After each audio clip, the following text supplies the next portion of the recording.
in it. We're deep in it. We're doing. Welcome to HiveScum. We're at ArcaneCon. Welcome to HiveScum. Welcome to HiveScum, the podcast for the beautiful 28 community. Yeah, we're at ArcaneCon. I'm Terry, and my blog is below. I'm Steve. Yeah, you already know. And I'm Gage at No Clear Coat. Yo. Nice. And we are joined by my good friend, David Hoskins. Yo. And our good friend. I don't know CJ's last name, but it's CJ. It's Hothead CJ. Yeah. Hothead CJ. Yeah. Hothead CJ. That's And me. I just want to, I saved this for the main episode, but if you guys need to adjust your mics up and down, There's a knob here. there's a knob here, and you can just And you jump don't think I should that be way- like hunched down? That way your like, mouth yeah, could be yeah. right next to Chin it. out. This is the first time I feel like we've had chairs that actually I'm not too tall. Because I'm always like kind of hunched when we record because I have to bring, Yeah. even at full extension, it's just like a little bit too Steve short. and I both just realized we have to do that too. Yeah. Now it's nice. Now There I you have go. like perfect height. I feel like I can sit up straight Good and like posture. actually talk. Yeah. Yeah. We're in preschool chairs Yes. in the basement In of a school room. In yeah, A church. Of a church. in an undisclosed room in a church at ArcaneCon day 2. I can Sunday hear school the vibe. I can hear the echoes of rulers slapping still reverberating through these It's walls. insane fluorescent lighting just bearing. down Yes, on us in here, yeah. like- Oh yeah. Oh yeah. Oh yeah, oh Yep. yeah. Oh yeah. Yeah, we're Yeah. here, we're having fun. we're doing it. When you're here, your family.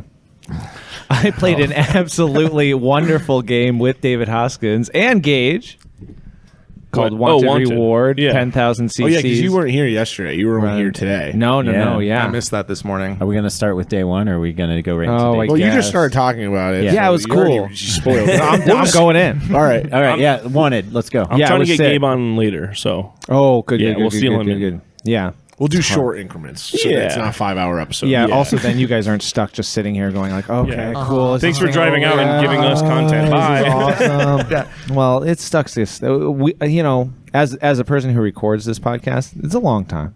yeah, It can be long yeah. to sit here for an and hour then you and a hear half. all your Oh, friends yeah. laughing, Having fun at Yeah. a con, and you're just like, great, the HiveScum guys really trapped me here. Awesome. Cool, thank you. Wanted Reward, though, was sick. As it always is. I think that's my only game from now on. I mean, It's just the best game ever. it's Action Figure 28 with rules. Yeah, with rules. But the rules are sick. Yeah, the rules are sick. Dave, what did you think? It's your first time playing? Oh, It was a blast, absolutely, and I got the bounty. So even though apparently, Yeah? apparently the conversion is dog shit. Yes, so the like, conversion is dog Pudong, shit. you know, it does that. Yeah. It's never good. The conversion's like also, it's just like, even if The it's one good. we played, mine was fucking sick. Dude, I guess it's I true. bought a ship. Yeah, and you retired. Dude, Well, my one guy is still got the ship, and then I had the one bounty or the bodyguard come out today, so it was Spoon's day off, and he got fucking killed. he ain't on the ship anymore. He's dead. Well, that was like Oh, our he first died. game. I did your forgot. guy today die? Because he was from Yeah. last. So did he die, or did he? 'cause he's like knocked out. I still have to check to see if he died, but I think for his canon, I think I like that model more than the other one, so I think he's dead.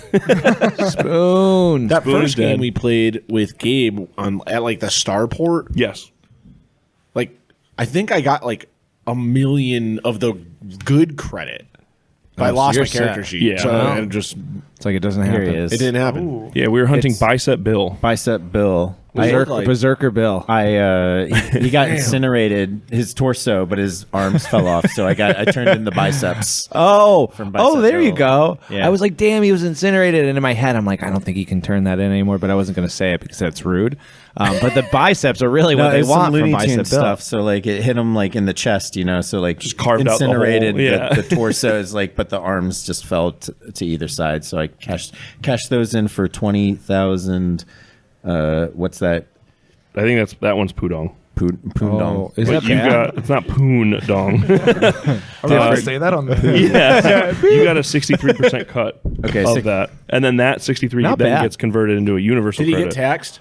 We didn't do any of that. Oh, yeah, yeah. But that's what I'm saying. I was like, you don't get shit from You this, also really. have to, like, yeah, pay fines for like fighting, probably. Yeah. Oh, you swore while you were playing. You now we take another. well, 16. we were in Nork City. I saw that. Yeah, Bicep Bill was wanted for crimes of aggravated assault, domestic violence, failure to pay child support, and violated probation. So he was a bad guy. He's a bad guy. Pretty bad. He got boy. what he deserved. Yeah. Yeah.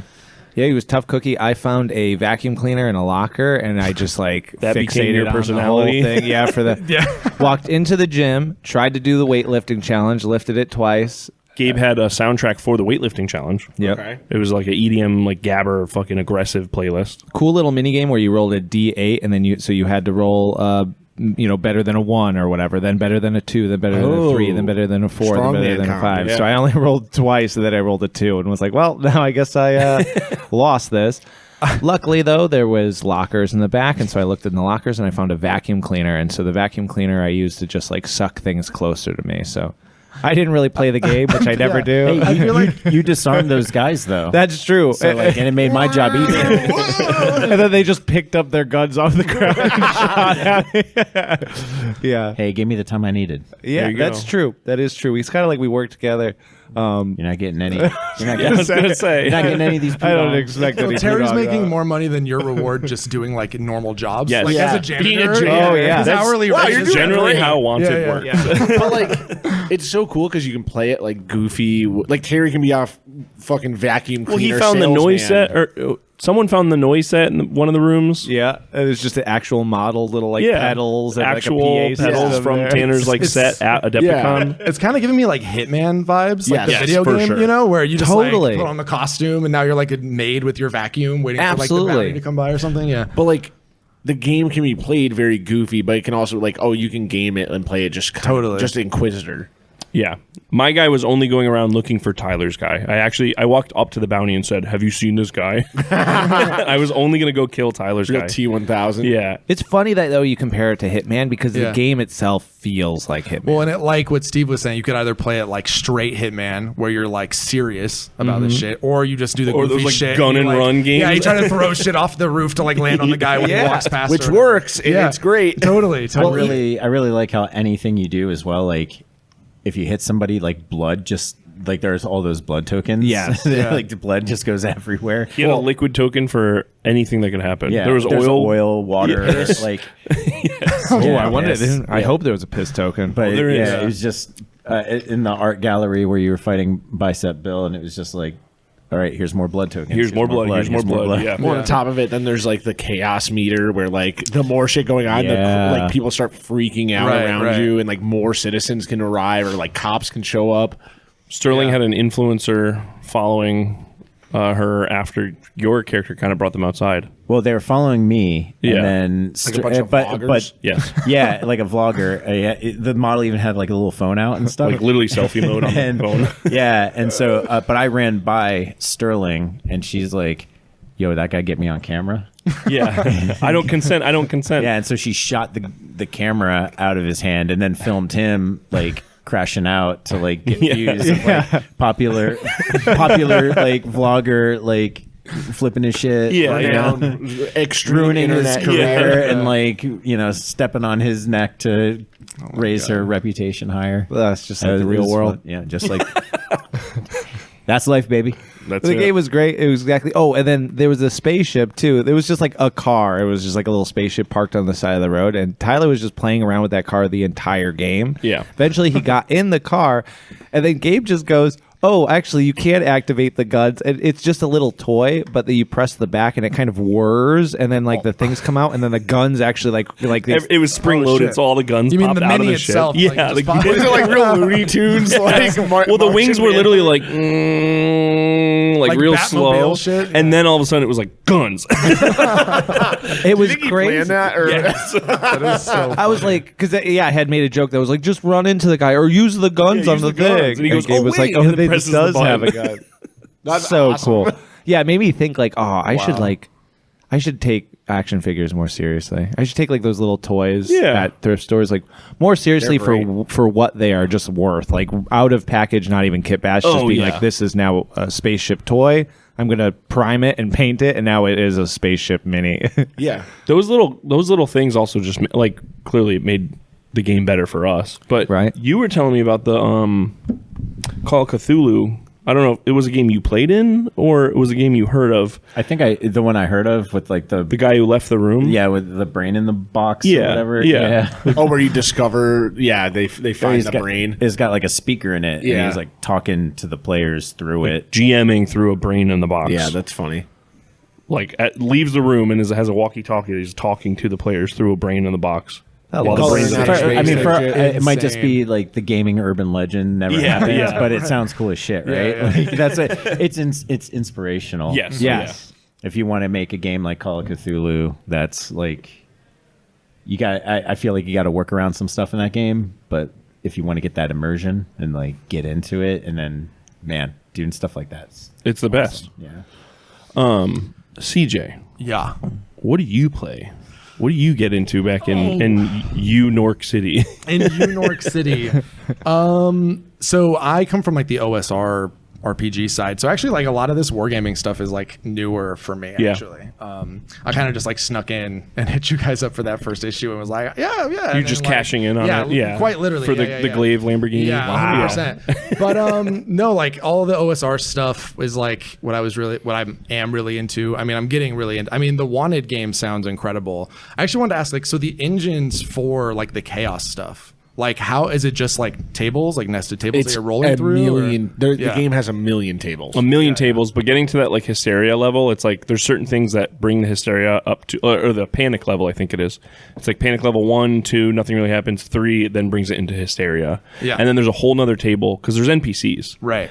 And there's a chart for what they do. The GM is not doing. The GM doesn't do anything except roll on a table and then make those things happen on the board. yeah, Right. yeah. And like role playing the NPCs Totally. themselves. Yeah, yeah. but- I mean, they're a referee, right? Yes, It's kinda- truly. yeah. Basically, Yeah, that's what's so cool that I see with like the parallels between like where the OSR stuff goes and where this specific like 28 millimeter Yes. side is, where it's like even just bringing a GM into the like wargaming stuff is like really cool to see. And then where you're like a neutral arbiter, you know, because with like the OSR stuff, it tries to go away from that railroady stuff where you're like, there's a world, I represent that world, and I have like no biases about what happens in the world, Right. and you do whatever you want, you know, which is like really cool. Wanted is the perfect crossover product for it. Yeah. Well, it seems like that's more and more happening, especially with what you guys talk about a lot. Is like it feels like that's the kind of stuff you guys are wanting. Is like I want an RPG, but I want to build the terrain and have the minis, but I Yes. want to play an Yeah, RPG. yeah, You yeah. know? I want to Yeah. do the work. Yeah, because like the competitive stuff is like not at all interested, like you guys are talking about anymore, really, right? So it's like we want to tell a story, but we love painting our little toys and like doing that, which is like really cool to see where it's like meeting with stuff like Wanted is just like so sick. Yeah. Oh, and Like Gabe's so sick. Gabe's like terrain and shit is just Yeah. like Next oh, level. Yeah. pulling off the layers of things, and you're like, oh, there's a whole bar in here. Yeah. Oh, there's a gym in here. With the Right. showers, like the gym Right. has Yes. shower heads. So like the buildings, right? Like they're all enclosed, and when you enter, they separate. You can lift up the Yeah. top of the building and see what's inside, and so that was awesome. Trey walked by and Trey goes, "Wow, this looks really beautiful." And I'm like, "Have you looked inside?" He goes, "What do you mean?" And I lifted off the roof. He goes, "Oh, this is insane." Blows his mind. He's like looking at the. I was like, "Yeah, there's like a whole office in there with cubicles and computers." Oh, yeah. And he's looking, and he's just like shakes his head, and just kind of walks the away from the it. art gallery has like Tanner sculpt statues and like drawings, like painting. so You know, they're funny. like art on the wall, and the building I went into with like the rundown building, it was like full of like vending machines and junkies and stuff. yeah, and, just like sitting on couches smoking. Yeah, yeah. And the cool thing is, like, the rule set, I mean, there's a lot of cool things, but the rule set is like a living document. It's not like a thing that it's like, okay, we're putting out, like, here's here's like a supplement that goes along with it. It's like, oh, here's a new table. And then you're just entering it into the new PDF. Right. And so you're just, when you download the rules, it's just like all of this crazy shit that's been developed for the game. Yeah, it's psycho.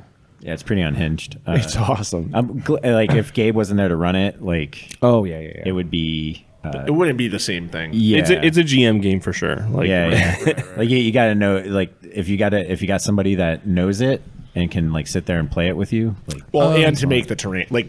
yeah, Like Yes. Gabe making like no other game is going to be like a Gabe game. No. sure. Yeah. Well, Joe Forfall, right? Was he the one who made the mall? Yeah, that was for Andrew Walters' game actually. His Wanted Day.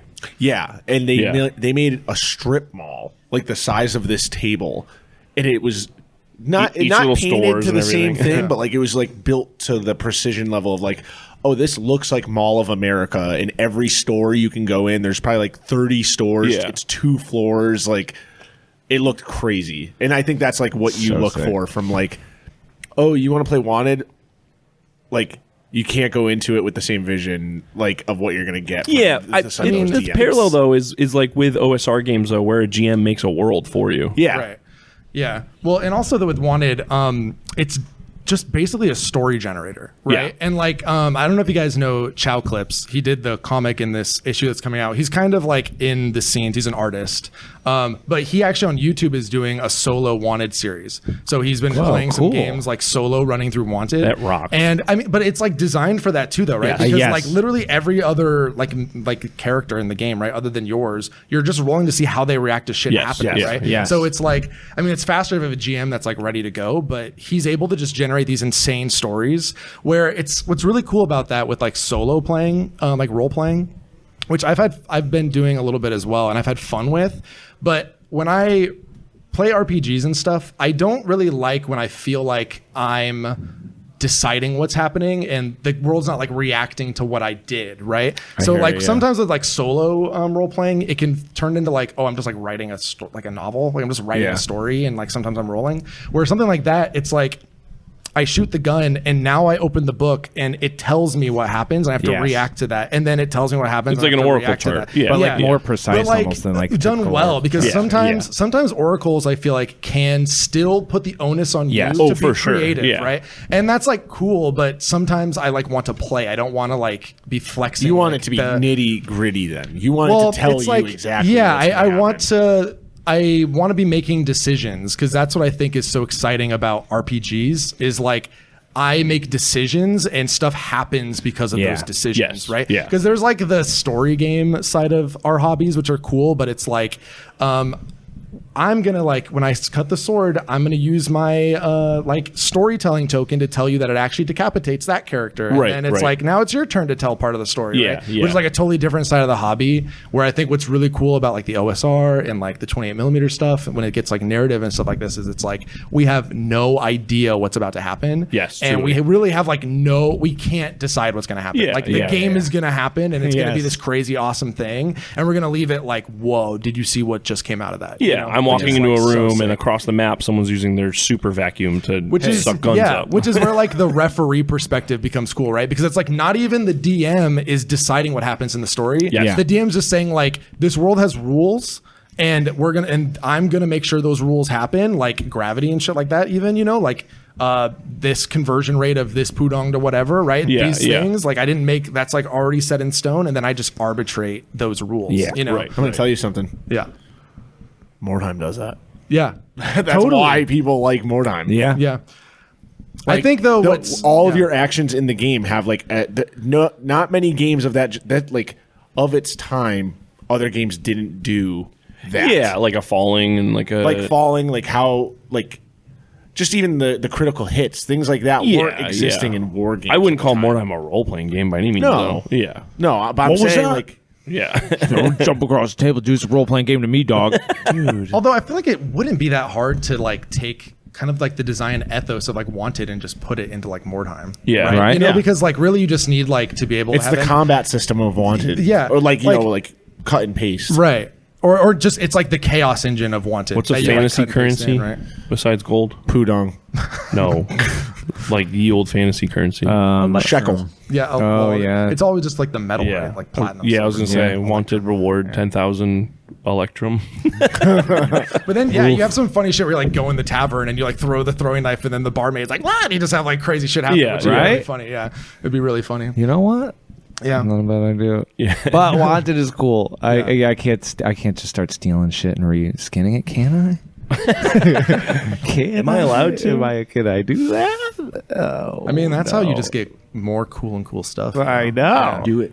I was trying to put it explain into Mordheim. I was trying to explain Glaive the game. I cannot remember who wrote. Not this. Not I I saw right you post here. it, and Yeah, that's why I yeah, sent you you were the like, little what the winky face. fuck? 'Cause yeah, that was so funny. the Glaive RPG. Yeah. is a OSE hack. OSE is a BX hack. Yeah, yeah. I was trying to explain this to someone that Yeah, like Paul. new players. right? Well, yeah, Paul too, actually. But I trying to ran plan Glaive it. the other day. He was like, "What's BX?" And I was like, all right, well, let's go down this pipeline. I'm like drawing a line graph of like dude. where these games come from. I could see Gage rubbing his hands together through the text, being like, "Okay, here Explaining we the go. OSR Let me to somebody. take. Yeah. Let me You take need this back to the chalkboard right here to be okay. Listen up, Like, Gary Gygax, Dave Arneson, Cross. yeah. But before that, Blackmore. It just gets crazy. Yeah, Hoskins, who was before Gygax? Anybody? I mean, Mr. Chainmail. Wasn't he Mr. Chainmail? He was did Mr. put out Chainmail, Chainmail, yeah. but like Dave Arneson and his work, honestly, as far as I know, Dave I'm Arneson's not a historian. I know, but you're just a smart. I feel like There's all just that some drama. Oh yeah, I mean, there's a ton of there's like lawsuits, there's all kinds of bullshit. There's a lot of cocaine. You should ask there's all Brian. kinds You of should ask fun Brian about it stuff. after. We will. We'll see, get to there this you go. next. Yeah, Brian. I got all my Brian- experts That's here. true. Yeah, actually, Brian's yeah. probably the guy who knows like Okay, that. great. that Gotta- shit. That'll be the first question when Brian gets Yeah. on. Yeah. Hey, how are you? Okay, so Tell me. Yeah. So, anyways, rewind us back. Take that and rewind us back. Is that the McLean? Back me up here. He's sleeping. That's so funny. Anyways, Hoskins, take it. Rewind us back. So yesterday you got in. I got in the the day before yesterday. Okay. Thursday night. So Thursday, yeah. So I landed on Thursday. We Gage picked me up. We hung out at the place. Just took it easy that day. It was nice to actually like not have to jump right into shit. After a day of travel. So and then day one. I don't know, what did we do day one? We got here. We helped set up. People showed up. It was great. A lot of. Did you guys play games yesterday? we played your game at the studio. Yeah.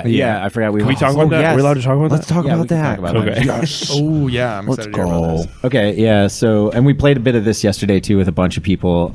It's a game I'm working on with my buddy Justin called Thrash. It's it's like a dogfight. Jet game that is very reminiscent of like old chit, like warfare stuff, like the old like military and stuff. chit. Yeah, of maps course. and Right. chits.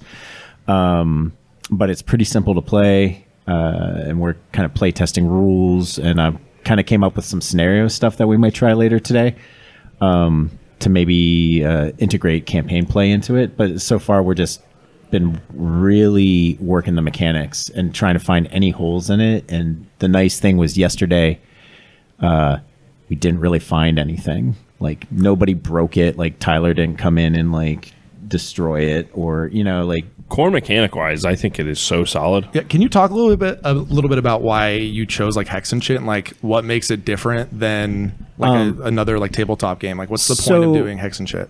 I think with the hex map and the chit, like just paring down what you need to play the game. So you don't need a ruler. It's like a Real it's like a chin board game scratcher almost. game. Yeah, Right, yeah. okay. It's more like it's a little bit of like checker or chess. Like Right, you've got a right. set thing. You move your hexes. Your plane is in a direction. There's like there's some light mechanics to gain altitude. You kind of can store movement to gain altitude, but you always have to move your like set amount of action points or whatever you want to call them. So like because they're jets, they are constantly moving, and But so it's almost like accessibility. It's a little bit of that. Is to be like, we can just roll this out and be good to go. Yeah. Yeah. It's just meant to be easy to play. Yeah. And what's going on? McLean is snoring behind us. Oh, there he is. Our friend just behind us fell asleep. Sorry, McLean, we bored you to sleep, dude. Yeah, the studio audience was snoring. Yeah, we couldn't hear because we have the headphones on, but these guys were just listening to him snoring. I'm looking at Steve, and he's just cracking up. I'm like, what am I saying? McLean, I should have grabbed you a Does coffee. Steve not like my game? Yeah, Does he- like, oh, come on. Sorry, I just was like impromptu, ran over there. Iced coffee. Vanilla. My man. Dude, You would respect vanilla. you just falling asleep in these little chairs. wrong with though. I'm just fucking with Come you. on. No, he's no. I'm just dogging Steve. Yeah, but just Oh, yeah. accessibility, like Yeah, keeping the game simple. No, that's cool. Yeah, I wasn't sure like if that side of things had like its own like design stereotypes and stuff. I don't know. It's just something that we were like, he changed up some like meds or something, and then he was like, one day he was like airplanes. and he got really, really, really into airplanes, and he was just Tight. like memorizing and like learning about like I don't know flight and all Right, this. right, And so he right. got super into it, and I was like, well, you know, like Yeah. you've got this passion now for airplanes, like let's make an airplane game. Yeah. And so I was 100%. talking to him, and he came up with a ton of stuff, and I was coming in, and I was like, okay, like, well, let's make it contested rolls, because I don't like it when someone has a turn and they're just sitting there rolling dice, and if it takes too long, They're just then like, wasting you. Yeah. well, yeah, or like you know, I like engagement. So like if I'm rolling to attack, you're rolling to defend. I'm not just rolling to hit. I'm going Right. to damage you and stuff. And it makes sense in the like planes, right? You're like dodging versus shooting, so it makes yes, sense. and so it's like a skill. Like I mean, it's RNG, right? Because you're Yeah. rolling dice, but Yeah. it shows it gives you some agency as a defender. So that's a mechanic. Yeah. You can kind of store movement to gain altitude, and then you can spend that to like you kind of bank it. So like that lets you move around the board, and it can kind of slow you down a little bit, but you never stop moving forward. That's my favorite part. Yeah. The having to move a certain amount of spaces no matter what. Like you That's keep saying cool. like a shark. Yeah. Like Yeah. you have that momentum, you have to keep going. And like once the game's first like 2 turns always tends to be like a little bit slow, but Sure. you get to the point where you have to engage, and then once you start engaging, like there's a lot of minutia that comes from these really simple mechanics where you're in the hex, right? Because you're Right. limited to how many. You can only turn one click, like 160 degree click. right. So you like click, move, and so that lining up your shots, spending your gear. Like there are certain upgrades that do things, and certain missiles that can either go straight, or some of them can turn, or like heat seek or whatever you want to call it. There's some stuff that and everything is single use. So like missiles are single use. You can have like chaff or like some other like unstable afterburners that give you some extra movement, but Sure. you're burning it.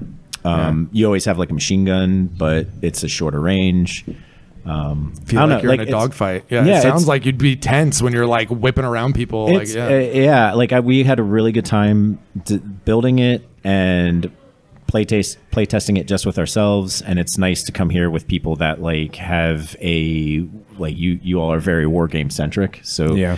you're the kind of people that can see a game like this and like figure out if it's actually good. Yeah, yeah. And like competitive but fun, simple to pick up. Maybe There's a certain level hard of to chin scratch that you want, but not to the point where you're Yeah. like, this is just chess. Not baby game. Yeah. Yeah. So we played the one game at the studio, and then yesterday there was like a little table like outside the war room, just kind of like shoved in the corner, and so we started playing on that, and then we got like a decent crowd, like Yeah. Nice. like 2 people playing, like 5 or 6 people watching. Like at one point we did a 3-player game, which the game's not built for, but we just wanted to see how it went, and that went really snappy. We just Yes. pared down some airplanes. Like you don't have quite as many, but like that one got pretty into the combat and stuff really quick. And I think that's always fun when like you have a squad based game, but then you're like, oh, we're just gonna take one guy and he's gonna have a couple of things rather than just like the full unit. Yeah, you got like leader pilots that Yeah. are a little bit better, and they can carry some more gear, and then you've got like these little like drones or like smaller planes that kind of suck a little bit more. So normally you have a squad of each. So you've got like one leader and like the 3 like smaller planes, the drones is what we call them.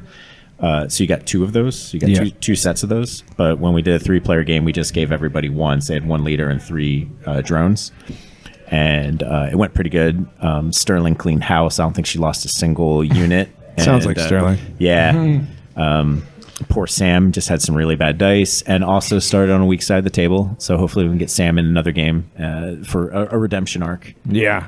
Because kind of got dealt a short hand, but it was good. This sounds cool though. Well, and so we're gonna play it. Yeah, Me and you have, Or like, you and somebody else. And I'll watch and I'll I'm take in. notes. Let me in. Let me in. There you go. CJ and Yeah. Terry. now this is Hell yeah. this is in you've developed all the pieces to this at this point, right? Right.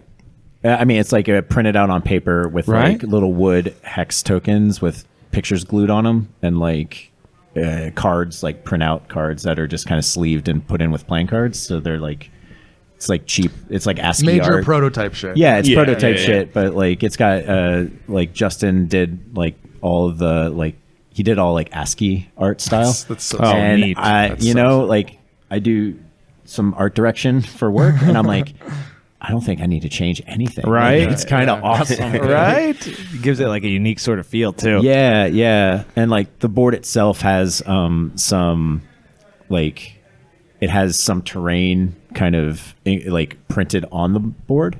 Yeah. So I think if we do it, like we'll do one with like this kind of suggested starting layout for things, but then have a blank side and then have like the terrain is like sky, like mega structures or mega, tall mountains that go higher than your plane can. So there, it's basically just obstruction. The right? bomb field. The bomb field. Yeah, Or yeah. like, I think Sam came up with the idea, like maybe they're literally just like flying minefields that you can't pass through. Get those balloons that have the wire, Yeah, your yeah. wings off and stuff. Or like just how you see like underwater, like the chained up like anchored mines, but they're just like floating there, and there's just so dense that you can't pass through it. Like, Dude, that sounds how pretty sick, cool too. is that shit? Just like in general, Yeah. like that's. I remember, like I don't know what movie it was. You first see those fucking things. That shit's so scary. Yeah. Just in Floating general. mines? Yeah, you're just like, get scared my when you go to the beach? God. Command and Conquer. No, but you know what I mean. Yeah, I mean, Riddler too. That opening POV video is so sick. And then we're playing with like blurs, and he's like, like this could be anything. Like when I'm seeing this, I'm thinking this like,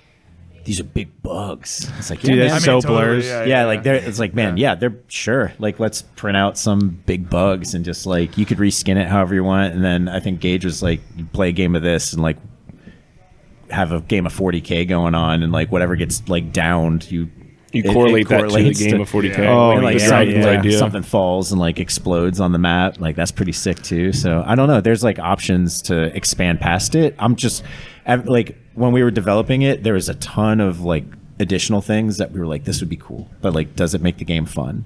Like there was weather stuff. Like we mentioned weather in the Patreon episode. Like, Yeah.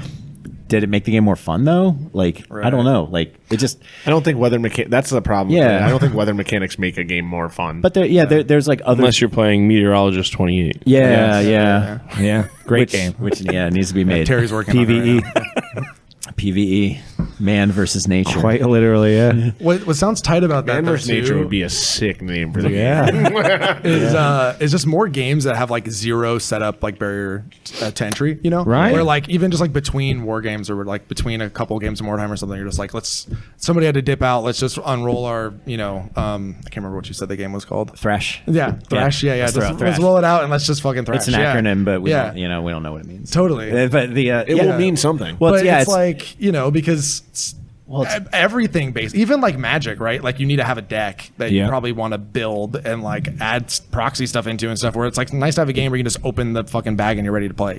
yeah. Another thing, like you talk about barrier to like people playing, but like let's also talk about barrier of like game development, right? Like there's something that we were really banging our heads about was like the game's got different missiles and stuff, right? So like you got to build an economy, right? Like some of these things are worth more. Like right. how much are they worth? Is this missile 20 credits? Is this missile 50 credits? And that's a real pain in the ass. So we were going back and forth with it, and I was like, dude, just like we're going to print out cards. There will be 6 of the normal missile, like 3 of the next thing, and like 2 of the cool ass ones. And you're just going to mix them up, and everyone's gonna going to get shuffle and you're gonna play. Everyone's Yeah. going to get a random draw, like no economy. Like Right. just let's not even think about that Yeah. because we spent such a long time going back and forth on stuff like that, and it was like this doesn't make the game more fun. It's like Yeah. what Steve just said, right? It's like you're sitting there and you're like, well, the weather would be crazy, but then when you actually look at it, you're like, I don't want to worry It's just about more- fucking Pretend it's hail. raining. It's just more stuff. Oh, the hail is like a -1 to is- my accuracy because it's hitting my health. It's like, okay, and this that's is like fucking boring. That's like the biggest thing is like anything that makes it harder for you to do things in a game is inherently not fun. totally Right. Like so Totally. we had like scenarios where you're going through like an irradiated area and like people take their defense rolls get worse. So it's like meant to be like a snappy game, but like that's not really to make the Yeah. game snappier. That's not really fun.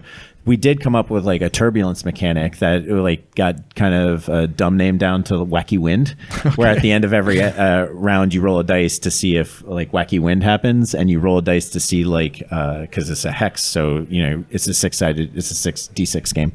So all planes move 1 hex in the direction of the the hurricane rules, right? No. And so, but there's also terrain. I can't tell you how many planes I would lose to this stupid thing, but it was actually fun. That was actually a fun thing. Well, then you have like the random component, and it's not just like, oh, I'm playing at a detriment. But some of it Random makes it fun. But some of it's it, like, oh, does it happen? some of it Just was push you random forward? and wasn't fun. Right. So Yeah. like just trimming that fat, like you think it out, you put it on paper, and you just like, does this actually make the game harder to follow, right? Because there are procedures in this game where you like, it's important to like in your turn progression to start with your leader, right? Like red leader or whatever, and then you run through like drone 1, like drone 2, drone 3, and it's important to do it in that order when you play the game. That's already a lot to keep track of, right? Because you go through like your A squad, then Steve, like I would go, Terry, if you're playing Steve, right? Like you go through your A squad, and then Steve goes through his A squad, and then you do your B squad, and then Steve, you do your B squad. That's already like a lot of back and forth. But like, are you going to remember to roll wacky wind after every like? Yes. Like it's just adding more. I print out my cheat sheet that's the size of the game. But even if you've got the cheat sheet, and this game is pretty simple, like it's just one more thing to remember. And like, I don't know about you guys, but like, I use my brain. I hate remembering. Yeah, like I use my brain a lot during the workday and stuff, like creatively and things. And I'm like, man, I don't like. I just want to chill and play a game sometimes. Yeah. And this one, it feels good. It just got just enough of that like minutia where it feels like a game. And it's got like Gage said, my nephew's name is Sage, so sometimes that slips out. But it's got just it feels like a game, but it's not so complicated that it's like burdensome, and it's something where if you do want to slow down and get really competitive with it, I feel it can be competitive too. So Yeah. Yeah, it's a Goldfish versus Twilight Imperium type. Yeah. Coming some sort semi soon. Sick. Awesome. Thrash. Let's go. Speaking of soon, CJ, you releasing anything soon? Soon. CJ just You had something mean- come You out. mean the thing that's out? Yeah, I mean, There's the thing that just came out, which is issue 2 of the magazine. Let's and go. The thing, I think Let's the thing go. Gage is talking about is these lovely shirts that you guys are wearing. Oh, there's that. Is that what you were leading to? that's where I was leading to. Yeah. Wow. A little early Christmas present for the boys. Oh, Yeah, hashtag hashtag sponsored. Totally. Yeah, Glaive Magazine. The only Yes. sponsor we've ever had, that's true. Yeah. if you count it. And we Ian Iron never Lady. want- And Iron Lenny, actually. Yeah. Actually, he was the first. We're a clothing company now. Yo, we're on the, we're fashion branded. influencers, dude. Great. Yeah. The next Hypebeast article. Yo. Yeah. Supreme wants to do a deal with us. Let's go. Oh, no. Issue 2. Issue 2 is out though. Issue 2 is out. Yeah. It's I purchased Give us it the this highlight morning. reel. What's the highlight reel? Here, let me grab one. I was gonna say it's right behind you. Oh. Damn, he doesn't remember. Is issue 1 still available? Wow. But he doesn't want to forget. That's CJ okay. is issue 1 He still remembers, but he doesn't. No. So issue 1 is technically sold out, but of course I have a couple, stash copies for. I just when bought one those at come up. Tunic today. Oh yeah. There's a few Tunic still spots that has still have some. Yeah. Hit But CJ up because these Hive Scum boys are in the issue 1. they're in both of them, but issue 1 is their That interview. one's got the big feature. Yeah, Yeah. the big Yeah. feature. But like, What? Who's that cover? so this one is like Tyler's issue. Yeah, basically. yeah. Billion Dollar Clown Farm. The homie Boyfriend Tyler. Yeah, he has like an insane like baby head kit bash on the front that you can actually see in person at LA War Games, which is like his local spot. Oh, that which spot is so rocks. funny because I've had people send me like photos and they're like, "Yo, I saw the thing from the cover." And I'm like, Hell yeah. So shout out LA War Games. oh, Yeah. dude, major homies. Like, they're super sick. I feel like though issue 2.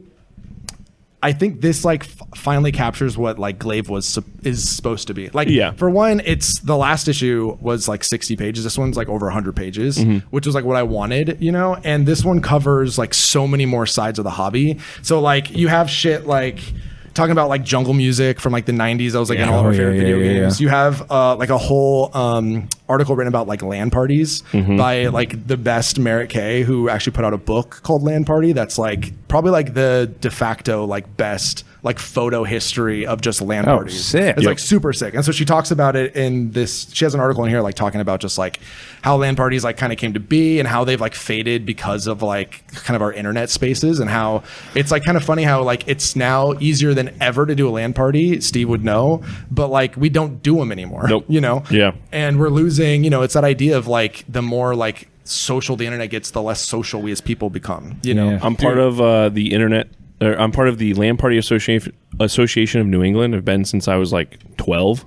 The Discord is just like, so are we going to do anything? And everyone's like, nah. Yeah. Because the idea of bringing your computer somewhere is so annoying. Yeah. It's usually, I mean, like, It especially always desktops. was. But Yeah. there are Yeah, even but back like, then you didn't have like You didn't have a huge other choice. option. Yeah. Yeah, Right, yeah. right. But I mean, even yours though was just like bringing Xboxes. But like, right?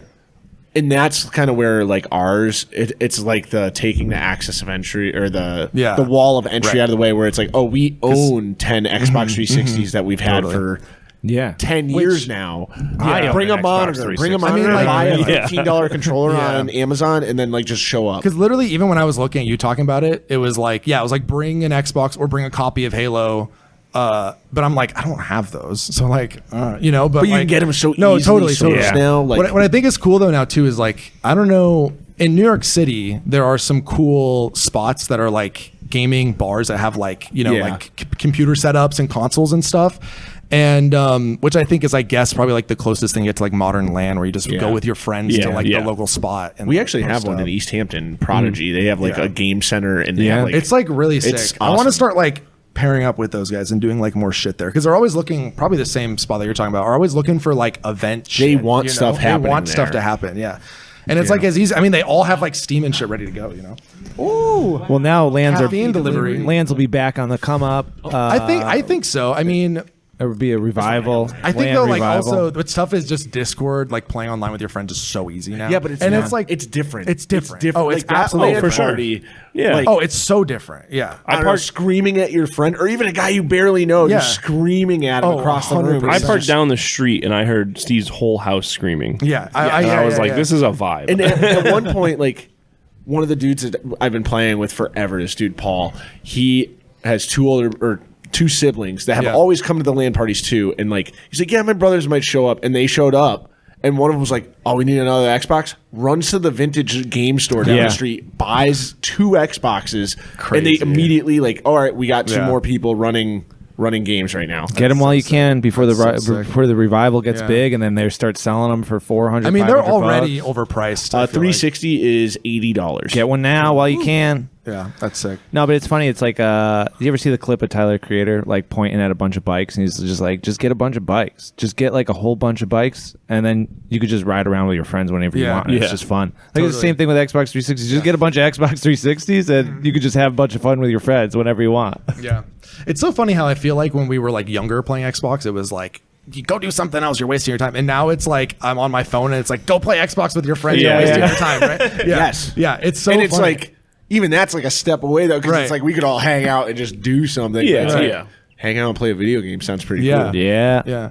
What else is in that thing? Yeah, so the LAN party thing is super sick. We had some fun with this girl who does like girly pop Warhammer painting. Yeah. And so we did an Okay. heavy pedal feature in that's here, funny. which is like super fun. Heavy pedal, sick. So she What's does her- like sick. rhinestones and shit. What's her all handle over. again? Wow. B- B Jasmine Paints. Yeah, her stuff rocks. She's the super algorithm sick. throws her at me, Bro, and I'm like, I she's still follow her. Yeah, and she was like super hyped on it. What's been really fun with this is like, you know, the first issue was like the Hive Scum issue, and you know, the In Rust homies, like everybody like jumped on the magazine and were like hyped on what was going on. But what's been really cool is grabbing these people who like aren't in this circle, Yes. and being like, "Yo, Forcing look them at into it. she's doing like cool shit that's like totally different and Yeah. like not Yeah. grimdark, but it's like really sick." And people being like, "Oh, cool!" Like, Right, right. That's the whole point of this, is to like bring all of these little communities Yeah, together, get everyone and in then the be fold. like, everybody like meet through this. You Yeah. know? Like, Right, see right. that this stuff is happening. We all got I the think, same it's, brain. I think it's really easy Yeah. too, because you're like capturing a visual of something that we've all grown up with. Yeah. Like you're capturing the Game Informer, Game Pro. I was gonna say Exactly. that the inside cover. Yeah, the yeah. inside cover is this perfect. is Game Informer meets White Dwarf meets Thrasher. Yeah, like This is Oh, that yeah. screams Game Pro. Yeah, You're like, shit, yeah. This was so fun to put together. I'll wait for the cease and desist when this gets big enough, and then Yeah. Nintendo comes Yeah, out. they Well, can luckily it's fucking limited suck print run. it. They won't even know about Exactly. it. That's the point. That's the point. But like even weird shit, like we did a Roblox article in here, which Yeah. is like so fucking funny. That's 'cause crazy. This dude, no, dude, it's so funny. This dude, have you seen this? It's crazy. It's this like brain rot article where this guy, Isaac reached out to me because he like through learning about the first issue, he was like, "Yo, I've been sitting on this article where basically there are these like servers in Roblox where kids will spend all day just begging people to give them Robux, which is like the in-game currency. And they don't play Roblox, like the game, they don't play anything. They just sit there and be like, please give me money, please. So they just beg for money all day. And so he like investigative journalist style made his account and it's called Glaive. so there's Glaive like running around in these servers, like interviewing these kids and being like, what are you doing? And one kid's like, yeah, I'm on vacation with my parents, like in another country, and I'm like in the back room on my laptop, like begging for Robux. And we're just like, what the fuck is going on? And he took the commission money. He took like a part of the commission money I paid him for the article, and he's like, I'm gonna put myself in the shoes of the donator and go around. And he's like, I've got $5, and all the kids like swarm him. But it's such a funny article of him just being like, All right, for the what is $5, going you got to on? tell me what's going on. What's the story? Exactly. Yeah. Why are That's you all cool. here? And he kind of compares it to it's a bit like the Supreme Hypebeast thing where you like wait in line outside of Supreme. But what's weird, like with Supreme, you get this thing where there's like a tangible limited, good. but there's also a limited quantity, right? So Yeah. like when it's gone, you're like, shit, I didn't get it, and then you get this crazy resale.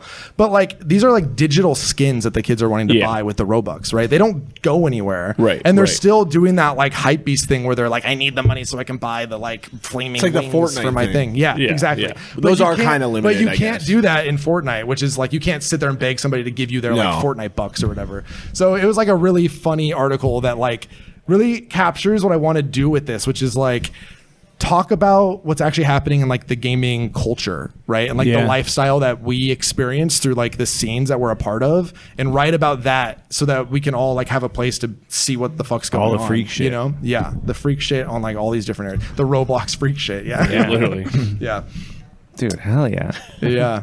So it's been fucking sick. And then there's like a massive interview with $1 Billion Clown Farm, which we did under the Dice Fest. Yeah, Out at that yeah. little fucking canopy area behind our boyfriend. yeah. Secret, Dude, secret he's- canopy area is crazy. Yeah, we have so much fun in this interview. It goes off the rails. Like I was talking to somebody else about Tyler. He's just like so okay with just being himself. Oh, yeah. And it's Yeah, so yeah, fucking yeah. great. Like Yeah, he that's just awesome. sitting and talking with him. Like at the end of the article, we're literally just rating the best drugs to be on when you play war games. Yeah. Like it's just so funny. We just get into the weirdest stuff, and it's just like, yeah, he's the best. So where can they pick this up? They go right to your website? So you go to my website. We have 20 retailers worldwide, which is Sick. like another big thing about Glaive that like excites me is it's like everything in like presentation and the way I'm like distributing it is like a callback to when we used to pick up magazines like as a kid, right? So it's Yeah. like it's a magazine. It's not a zine, right? It's like a glossy 100-page Oh, yeah, like yeah. full-size magazine, and you probably have a retailer you can pick it up from like in your country or like close. Like we have a European retailer, we have an Australian retailer, we have in the UK, we have in Canada, we have a bunch in the US. And it's just like go to your local spot, and like if you can go in person, talk to the Yeah. dude, pick up the magazine, you know. But just like support your local spots, Yeah, because hell like yeah. that's what it's about, you know. Hell yeah. So it's been cool. It's been crazy. Like Australia is a spot. Like Jackson, shout out Hollow Body, dude. He's gotten that. Dude, they sell out day one every time so far. And even when I send them more, it's like crazy. So they're like super cool.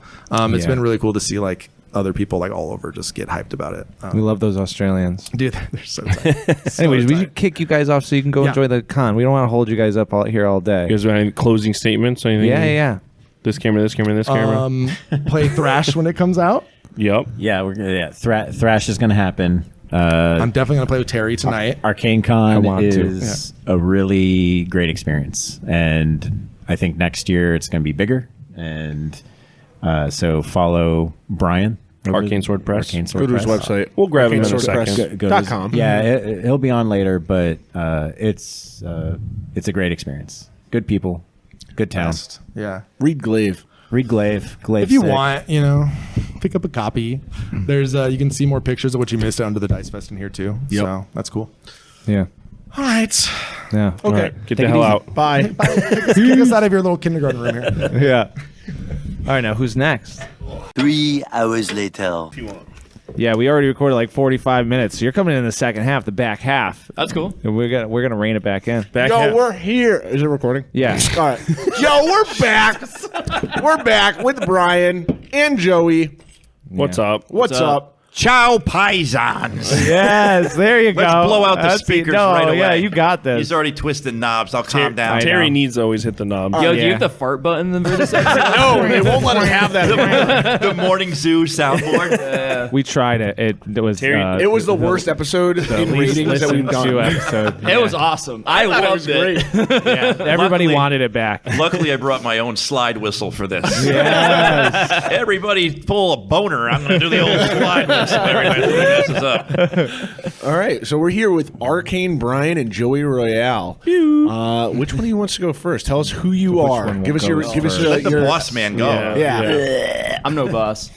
I'm Brian. Arcane Bryan. What do you want to know? I don't know. Were you Arcane Bryan before we started calling you Arcane Bryan? No, that's all. That That's all rocks. you guys. That rocks. Now on Discord, that's Which like who I Brian? am. Arcane Bryan. Yeah. That's fine. I'm cool with that. Yeah. Good.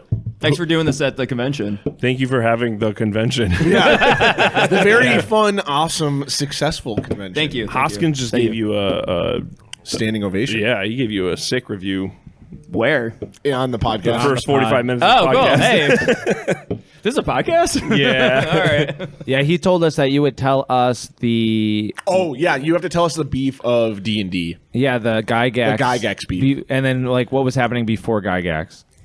Well, it's not really beef. I mean, it's just like Dave like a Arneson. lawsuit. Dave Arneson invented D&D, basically. What? Yeah.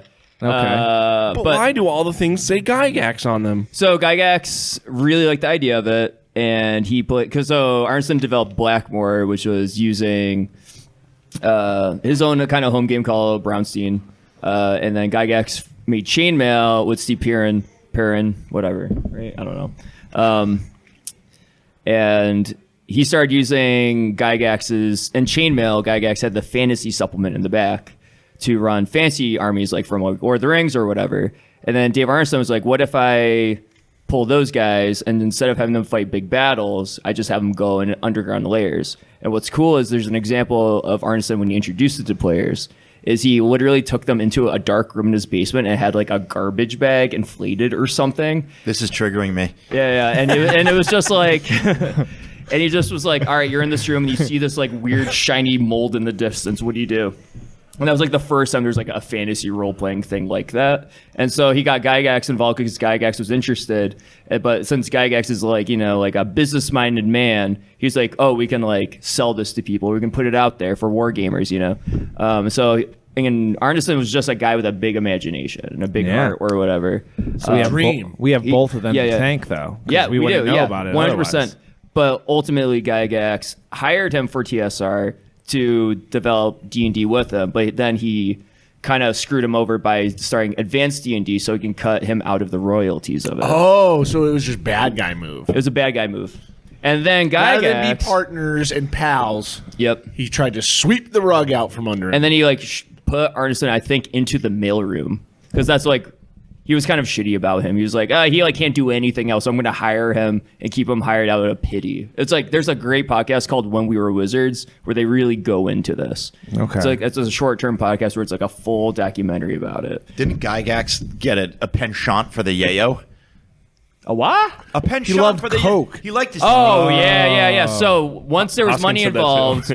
he was crazy. There was like Gygax goes to jacuzzis Hollywood. and Yeah. limos. Yeah, Gygax goes to Hollywood could be It's like its an own earnest thing. Yeah. movie. Yeah. Yeah. Sounds like a cool movie. Know what I mean? Yeah, so Gygax would wear like a blue like suede suit or whatever. He went full cowboy. Yeah. Oh, They were that's investigated by the cool. FBI because they was buying a bunch of coke and he also always had a piece on him. So he always had a gun. No shit. Apparently, yeah. Because he was kind of Gygax getting is weirdly cool. I paranoid. was gonna say, so this guy rocks. Sounds awesome. Steve, you'd love him. Coke, guns, dragon, Business minded, ready to rock. Ready to run, he's this go bag ready. That's just a baggie of coke. that's like basically the summary. Disclaimer: I don't like cocaine. I've never done cocaine. Yeah, and I would cocaine's never do stupid. It's a that. blood drug. Don't do it. Hashtag not sponsored. And the other guy was in the mailroom the whole time, just like He All like- he did was have a dream. he was like Milton from The Office. Kind of, yeah. Like and then it was awful. So luckily, there's like there's a convention called DaveCon that kind of celebrates his contribution. And then there's also the Secret of Blackmore documentary that goes into the history of it and stuff. And there's still people that play that original version of D&D. Do you think they play that out of spite? Every roll rather they're than angry. like, play a better game? I think they think that's a better game because Gygax was the one that had a lot of like mechanics to it when I believe Arneson was using more Bronstein mechanics, which is like kind of like you like roll a die to see if it happens or not, and he rolls everything. So you just tell him what you want to do, and then like different Referees type yeah, shit. yeah, and then different groups would break off, and they would do like secret movement on a world map to like build up their. That's so cool. Yeah, it's And really the fucking cool. Arneson die goes to 21 just to that's right. do one up. Yeah. On the Gygaxian. It's like turn up to dice 11. chain. Yeah. Oh, nice. You Yeah. actually crit on a 21. That's fucking cool, man. Take that, Gygax. That's cool. I mean, that's the beef, I guess. I don't know. Hell yeah. Yeah. Cool. Well, thanks for that long intro. Yeah. Yeah. Yeah, D&D rocks. I don't know. D&D does rock. Also, who rocks? Joey.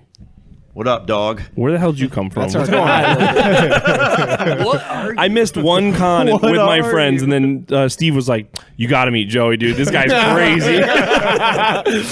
Well, did a little bit of time, and when I got out, oh man, you guys just made this amazing magnet of awesomeness. Like once I found out who you guys were, it just didn't stop. Like I think it all started with you, Steve, since Way to nobody can go. see who I'm pointing at. You, Gary. No, when Under the Dice, the magazine. Yeah. Right? We had a mutual friend, my friend Pat. Yep. and he helped me with my first project, Darkest Dice. And then I met you at ShireCon. Like, oh, Years you're later. yeah, Years later.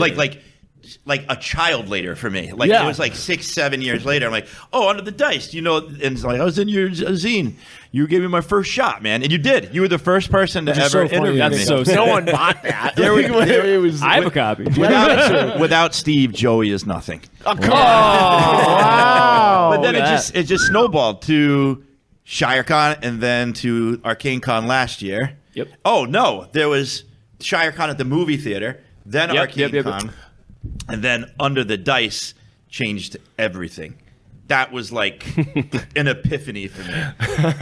I told you at TotalCon, like, yo, you gotta come to Under the Dice next year. Absolutely. Yeah. And which was cool because I was not a mini guy, like a skirmish guy before that.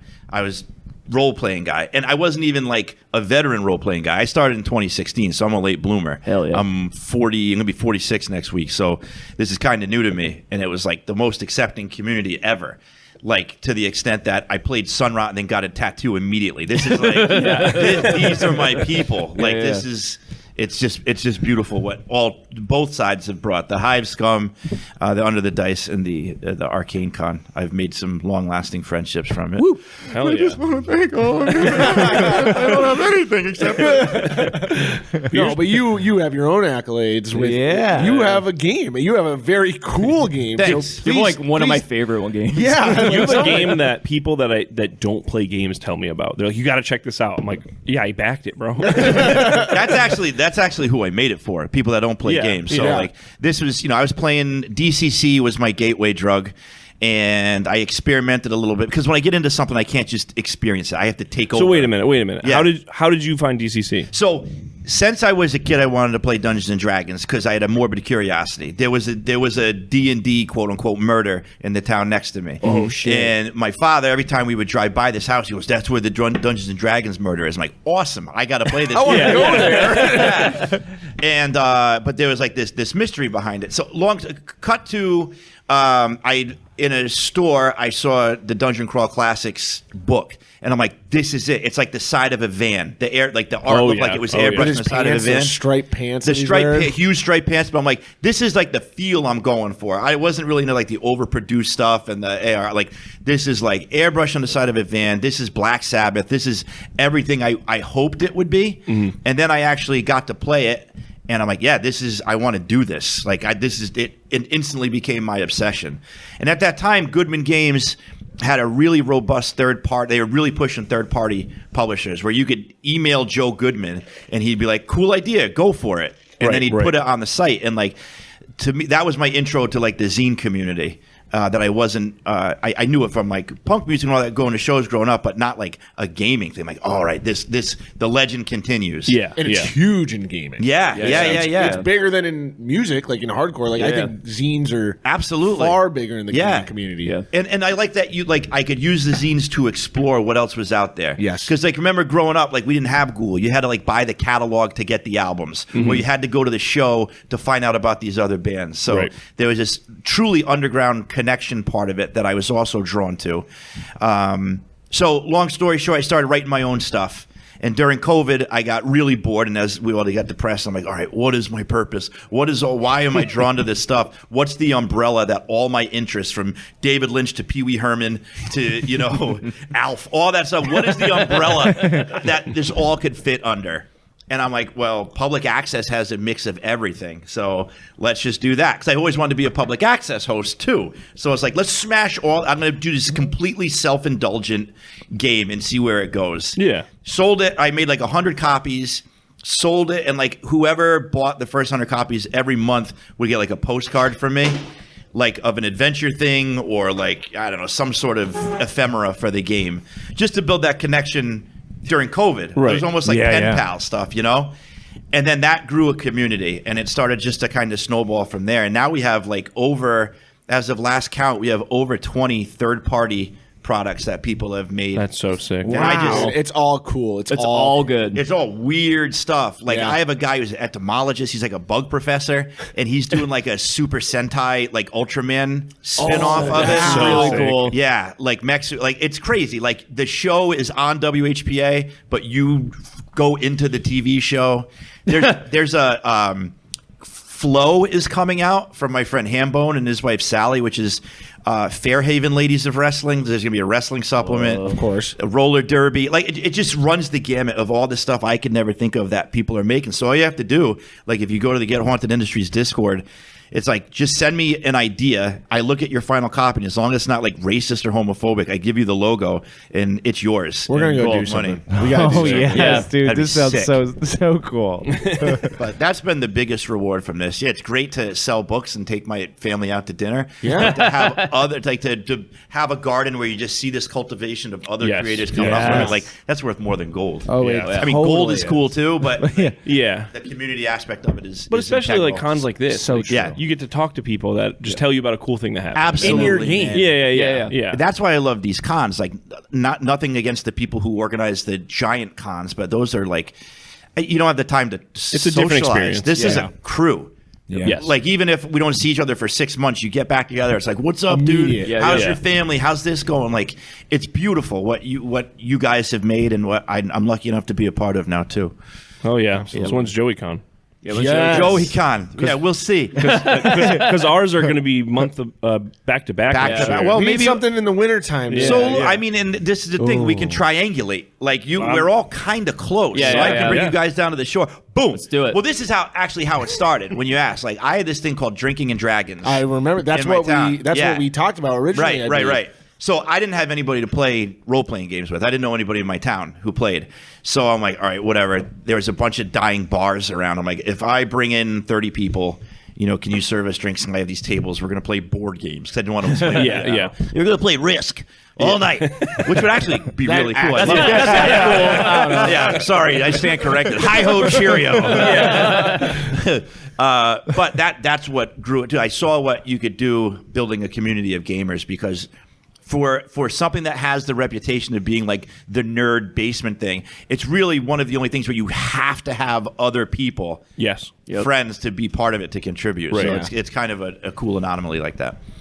But what you said, that garden thing is like huge. I think that's always what feels like my drive to do anything in this hobby, is the fact that, like, what you do snowballs out.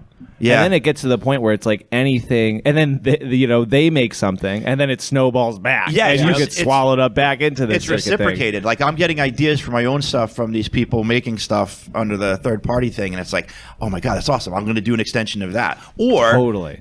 people working together. So right now there's something going on where it's like there's like a Get Haunted Industries like community project, and I'm staying completely out of it. Like I'm letting them completely do it, and multiple people are building one like compilation project. Hell yeah. For So WHP, sick. which That's is awesome. cool. Yeah. Games are a garden.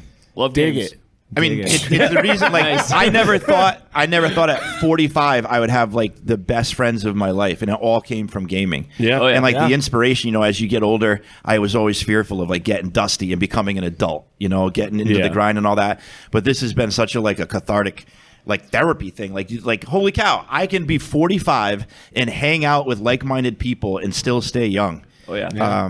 So were you gaming before RPGs? No, Not I at never. all? No, Not even like a nothing. Monopoly guy? But or you anything? wanted, Or you like- wanted to do it. I always wanted, it always intrigued me. Yeah. And so I was more intrigued, I guess, starting out with like the satanic panic end of things. I think that sociologically, it's such an incredible, not in a great way, but like an incredible thing to look into, how it affected society so much. Basically, a lot of it was just made up, and how it affected all of us growing up, from metal to Dungeons and Dragons to like all the unsolved mystery stuff that we were saturated with, the white van of kidnapping and the Mickey Mouse acid sheets. Like that was all Razor and candy. Yeah, Razor and the candies. It's all these really weird stuff, and I always tied that to D&D. That was like the thing.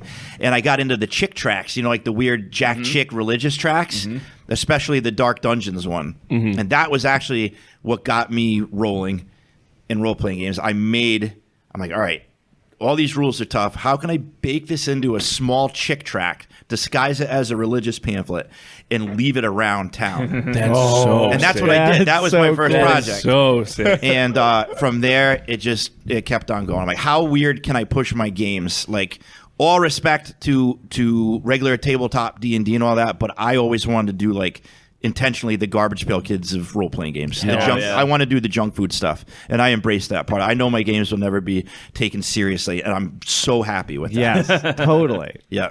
That's awesome. That rules. That rules. Were you doing zine stuff before games? No. The only thing I did, like, So you just jumped on a whole new... I jumped right into this. Before this, I was into music. I always had bands, and I was the songwriter and the lead singer, so I always loved telling stories. All my music was like very murder ballad story, kind of Nick Cave, Tom Waits kind of stuff. So this was a way to I knew I wanted to perform, and for me, this is my perfect medium for expressing myself in performance. Right. That I wasn't getting from music anymore. Now, I know you. That's sick. I know we have a friend, Dr. X. Yes. Has anyone else been doing stuff like that? Like a YouTube, like real, like, oh, this is the public access channel, like on YouTube? Has anyone jumped into that yet? What do you explain a little bit more? Like, I imagine your game, Weird Heroes, public.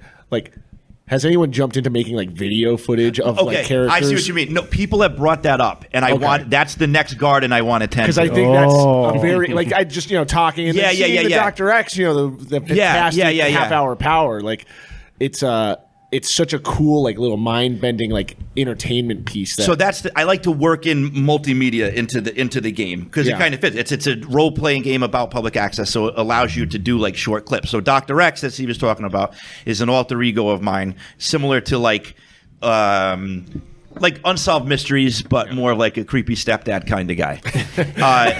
And that's going to be with my friends Ben Mazzuchetti from Don't Tell Mom and Dad. Head Fumes on Instagram. Yeah, Head Fumes. He's awesome. We are in the process of completing a half-hour VHS tape of Dr. X Mysteries of the Unknown that's going to be coming out in the spring. Oh, and that's cool. going to usher in the new age of WHPA, where I'm going to ask for viewer submissions. Yes. Oh, and baby. Make it a compilation. Like, all right, here is a half hour of WHPA, where it's people that send in stuff, edit it together, put it up on the YouTube. So to answer your question a long way around, yes, we're getting to that. Okay. Yeah. I remember you showed me some footage last ArcaneCon. Yeah. It was very exciting to see, and I'm glad to hear that you're like really embracing that. Like, community is going to be able to submit and being part of it. Yep. That's awesome. Yep. Me and Brian might have to sit down and do some videoing. Dude, I'm down for sure. We're gonna do it. Gotta do it. It's a sure thing.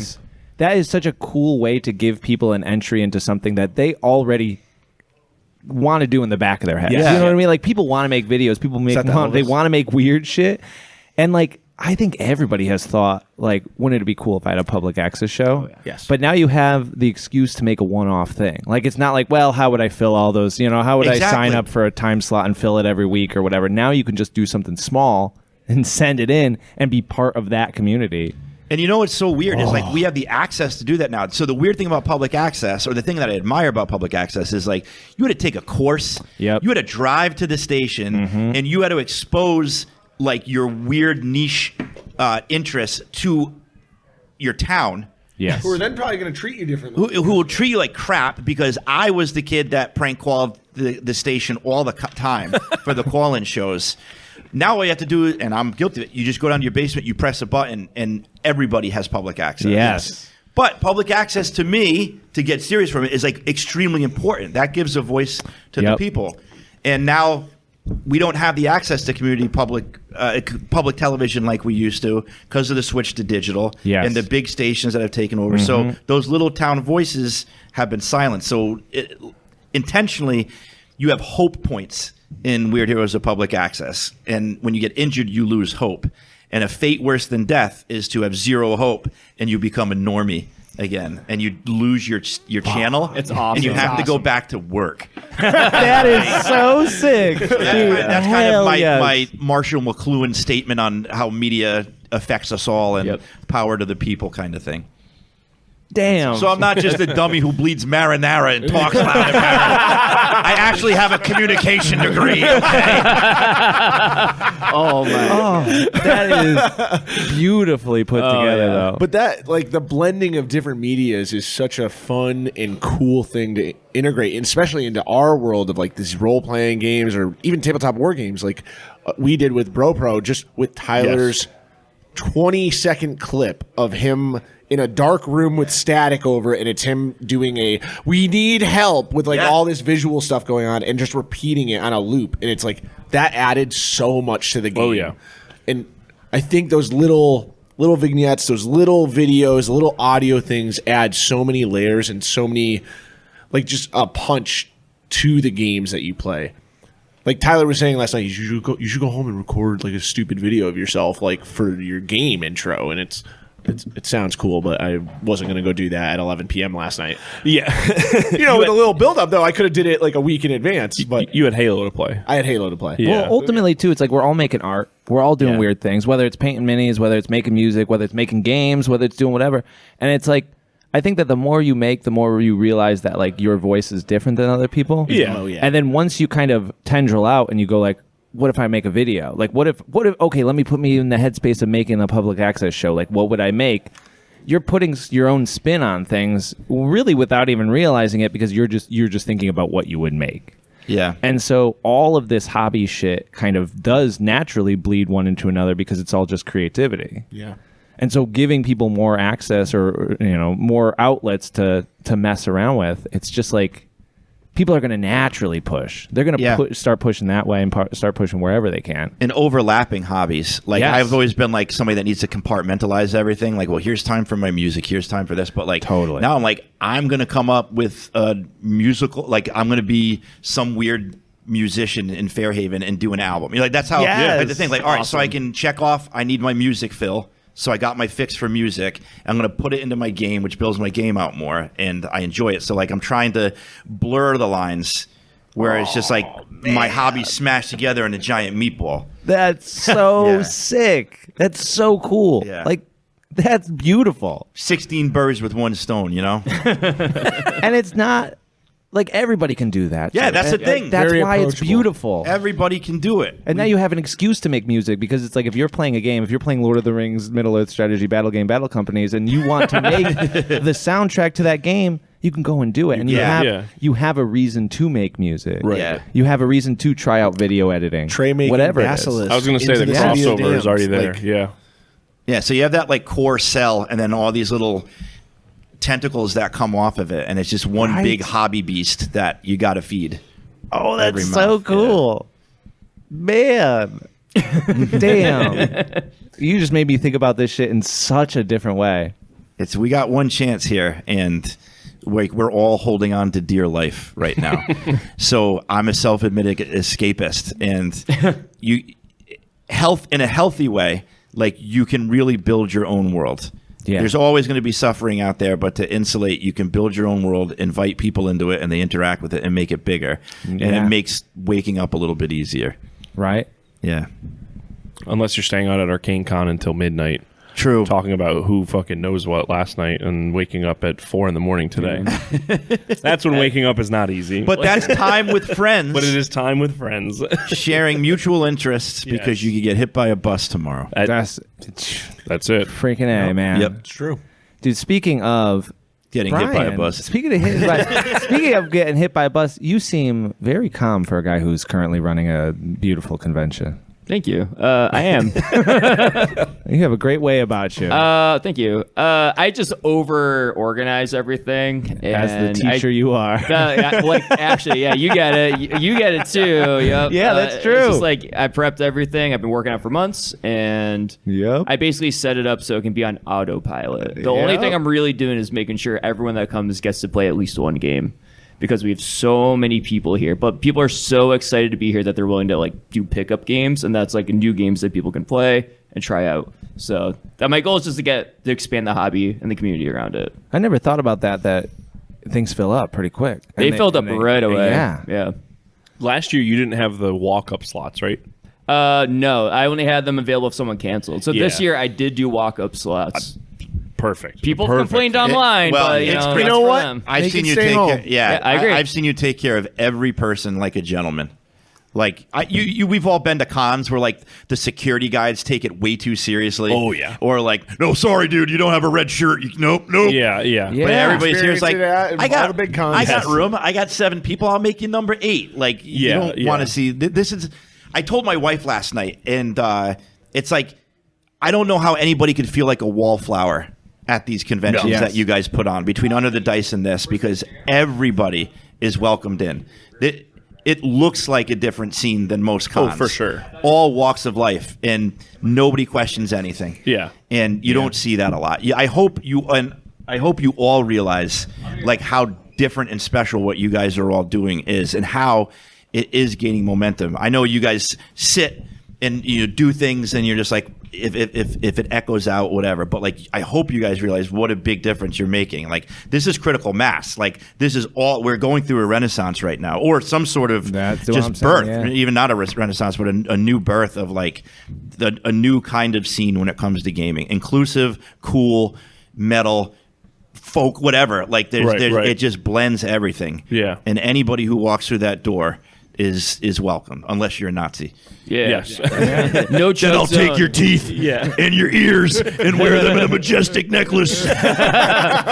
Like, actually, though, fuck you. I have the knife to prove it.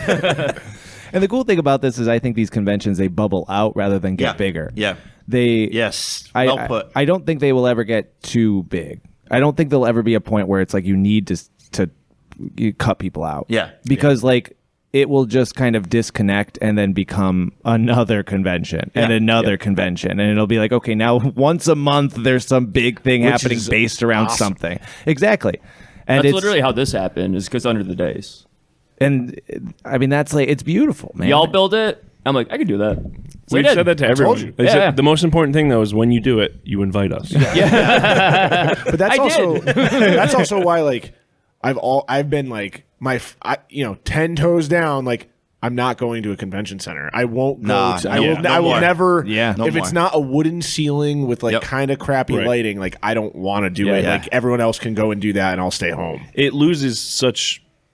I mean, like Adepticon is so soulless as like a. Yes, it had a little bit of soul when at the old center. Like, I like Adepticon. It's got its own vibe. No. I would say just as like as an overall. Yes. It's I get you. Yes. Yeah. But like, even like the back rooms, you could like put like a poster up and like, okay, we're gonna hide the soullessness. Like, we're gonna hide it in this small, intimate space. Right. But now it's so big, you don't even have that. Right. And it's like, I hear you there. I get it. It's like you're not getting this experience at PAX Unplugged. No. You're going to that with a very different mindset and a Yes. different view of what you're doing with your time there. And the beauty of staying small, though, is that it is reasonable for somebody to do it. You know, like I don't know how the fuck they run Adepticon. Like that's got to be so many just like puppet strings being pulled literally all the time. 20 plus people on a team, like 8 coordinators. Like think of us when we do our Red Robin nights. Yeah, like the Red Robin night, but like it's more serious, and there's probably 8 people under each person at that table. Yeah. And it's like with ArcaneCon, I mean, it's more than just Brian, and I'm sure he would attest that there's like other people involved, but it's your brainchild. Like you came up with this, you developed this, you pretty much run the whole thing. Yep. And that's beautiful. I like how you run it with your iron fist. Yeah. Yeah. Wasn't. Everything runs on schedule. I make the rules. Yeah. Yeah. So He literally has an iron fist on right now. Like, it's a like the Motorhead album. Yeah. It's funny. It's Brian. Something I always think about is the continuum between hobby and business, and like being very aware and intentional about how far you go on each side. Yes. Yes. So like, hobby to me is the most important, but in order to continue the hobby and like produce stuff, you got to make a little bit of dough. Yeah I'm not looking to get rich, but I want to be able to make my next zine. So like a con like this, I can make 3 more zines for the year just out of pocket. I don't have to back it, you know, and just keep that cycle going. But there are times too where I'm just like, I want to quit my job and do this full time. And then I talk to people that do that, or are like full-time hired writers on the roll where you have to do 10,000 words by this date on this topic that you didn't come up with. It's like, how much do I want to become a professional in this? Yeah. Well, and so you get so big, like you're really just running a corporate event or like a luncheon for a bunch of people. You know, I got to make sure I have these many sandwiches, these many seats. Right. To I want to hang out. I want to go around, take coffee orders. I want to play a game. Thanks again, by the way. Yeah, you're welcome. Well, you hit me pretty hard, but you know, that's something to keep in mind. Like when it gets too big, then it's not fun anymore. Yes, and exactly. You gotta find that balance. It's hard. Like making games for a living seems like a not fun thing to do. I have to That's put your out job. a game every year. Like I have to write a game every year. I have to write something every year that like after a couple of years, it pressure just when like it can't always be fun. No, right? You're probably having a not great time, especially if you don't believe in it. Like, how do you believe in 15 projects over 15 years? I've done freelance stuff, and luckily it's been stuff from my friends, so I know what I'm getting myself into. But like, I have friends that work for big gaming companies that are given a title, and like, I don't want to do another, whatever adventure. Yeah. But you got to, it's due, and you got to do like 24 pages of it, and that can be soul crushing. Yeah.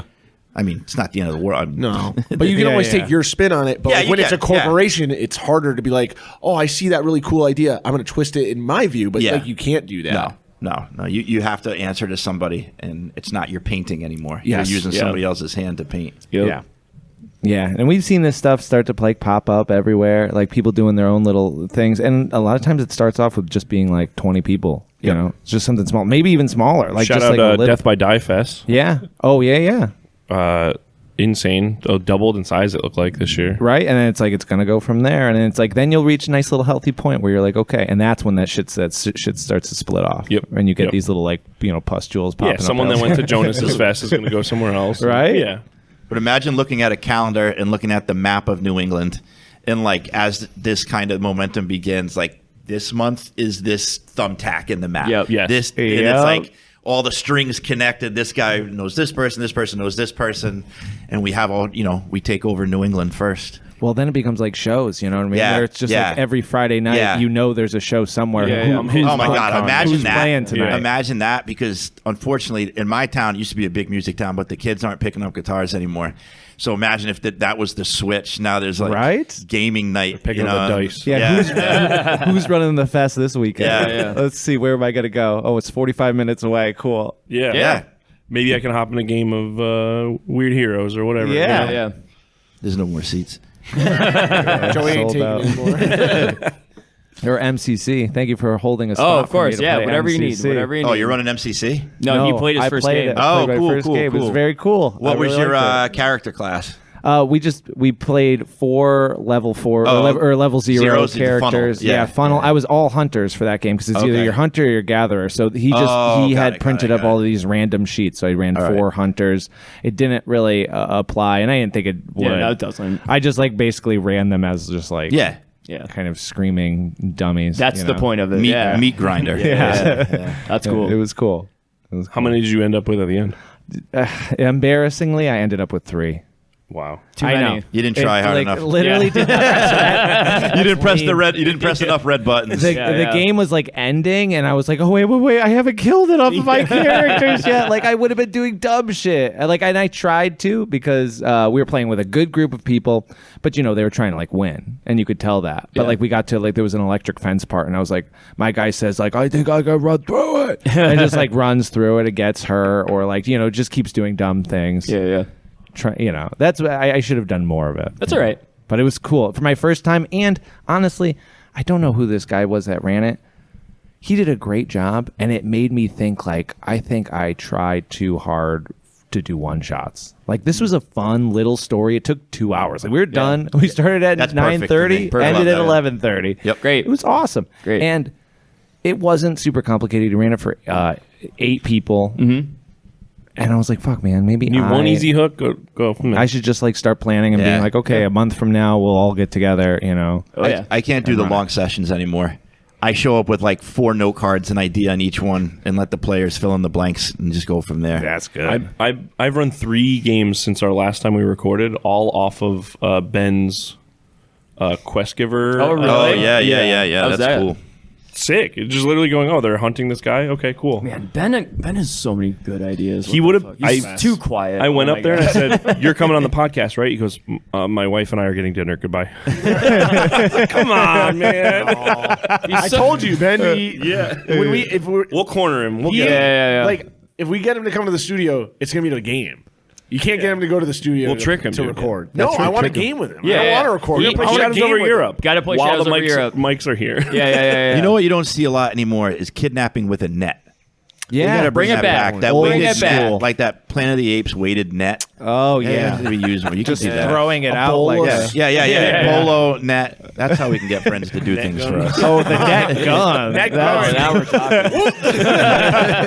talking. Someone could get us with a net gun right now. Yeah, it'd be very Stick easy. with the snare. Oh yeah, The man catcher. Yeah, pull him off the stage. Poor Ben. Why are we? I'm sorry. I love Ben. I shouldn't Ben's come up with all so these nice. traps for him. The thing is, all the stuff I've made, it's because Ben bounced ideas off with me. So now we're doing playtest night. Playtest night is fucking the awesome. best. Well, you guys are like the A-team. You got to have the face, the guy that's going to go out there and do the song and dance. Then you have to have the other people, BA, Hannibal. There you go. Ben is a mythical figure, though. Oh, yeah. Listeners, if you're ever at one of these things, you track him down and say thank you for Empty everything. Castle Empty Press. Castle. Yep. Empty Castle Press Ben. The tall Arcane Ben, whatever. The tall Shadow over Europe. smiling man. Yep. Actually. I'll say anything you guys want to say before we go have fun in the con. Yeah, so we don't keep Any you here shout all outs? day. Anything you want to push? I want to say thank you to all of you for building such awesome communities and inspiring everybody. And everybody out there that's listening who hasn't made anything, not that you have to, but you owe it to yourself to at least give it a shot. What would you I always like to say, would your 12-year-old self be proud of you if they saw you right now? That's so awesome. go out there and make that 12-year-old happy. Do something weird because nothing is real. It's true. Damn, that's beautiful. That's Damn, well said. all right. Well, Brian, to follow that up, what do you got to say? Well, my whole thing is I think games rule, and I see games as the new punk scene, and you should make your own game, make your own supplements, and share it, and hang out. That's how I view all this shit. So let's all fucking hang out and be cool and support each other. Hell yeah. Come to ArcaneCon. Come to Under the Dice Fest, and come to JoeyCon whenever. Yeah, Joey Con. Well, mark my words. We got to work on something now. Don't threaten me with a good time. It's easy. We got you. we all have done them now. So I'll just put my face on the poster, Joey Con, yep. and then you guys That was can organize it. time on the podcast. You got to put your face on the flyer. All right. It's perfect. Thank you, Brian, for doing all this. Oh yeah, This is yeah. beautiful. Thanks for having me. Thanks for coming. Thanks for inspiring me. Thanks for having us. Yeah. It's my pleasure, my treasure. You know what I mean? Mwah, mwah. Why did we have to take our shirts off for this?